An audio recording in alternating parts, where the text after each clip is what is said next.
Shin za ka iya sanya wa'annan abubuwan a cikin ɗan wannan ƙaramar ragar da take gabanka? To, bari dai mu gani. Wannan wani nau'in puzzle ne da ake kira quadra. Wannan an samar da shi ne a zamanin da can.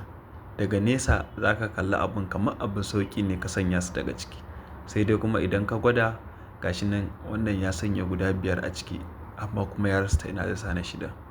To, ya ƙara ɗauko su yana sanya su a kwakkwance. Ya sa na ukun nan a tsaye.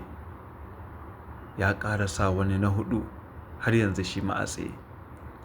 To, gashi nan dai yana ta ƙoƙarinsa.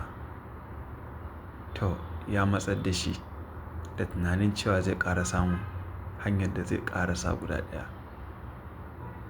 To, wannan shine Hausawa suka ce hikima kashin.